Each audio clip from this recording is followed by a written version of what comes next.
আসুন বেদাতের ভয়াবহতা সম্পর্কে জানি। 1. বেদাতি এবং বেদাতকে আশ্রয়দাতার শাস্তি। আল্লাহ রাসূল সাল্লাল্লাহু আলাইহি ওয়াসাল্লাম বলেন, যে ব্যক্তি এক মধ্যে বেদাত উদ্যাপন করে কিংবা বেদাতিকে আশ্রয় দেয়, তার উপর আল্লাহর ফেরেশতা ও সকল মানুষের অভিশপ্ত। আল্লাহ তার কোনো নফল ও ফরজ ইবাদত কবুল করেন না।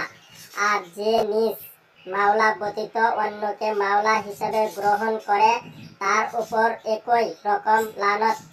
সহিহ বুখারী হাদিস নং 3172। 2. আল্লাহর দরবারে বেদাতির দোয়া কবুল হয় না।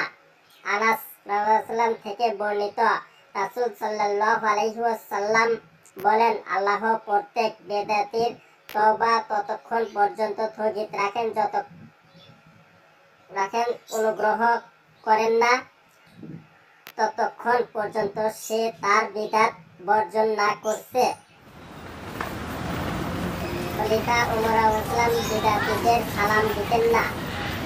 ইবনু ওমর রাদিয়াল্লাহু থেকে বর্ণিত, এক ব্যক্তি ইবনু ওমর রাদিয়াল্লাহু নিকট এসে বলল, অমুক ব্যক্তি আপনাকে সালাম জানিয়েছে।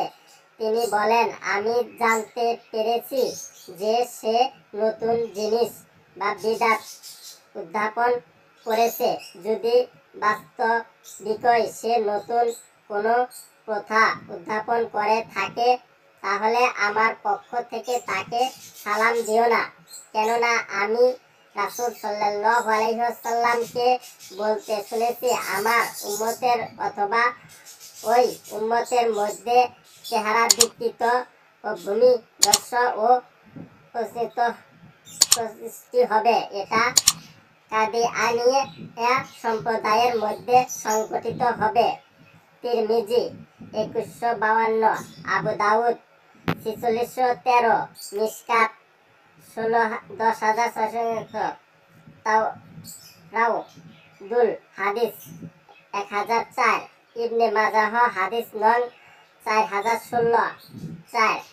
আমার উম্মতের মধ্যে এমন এমন দলের আবির্ভাব ঘটবে যাদের সর্বশরীরে বিদআতের প্রকৃতি এমন ভাবে অনুপ্রবেশ করবে যেমন পাগলা কুকুর কামড়ালে জলাতঙ্ক রোগীর সর্বশরীরে সঞ্চালিত হয়।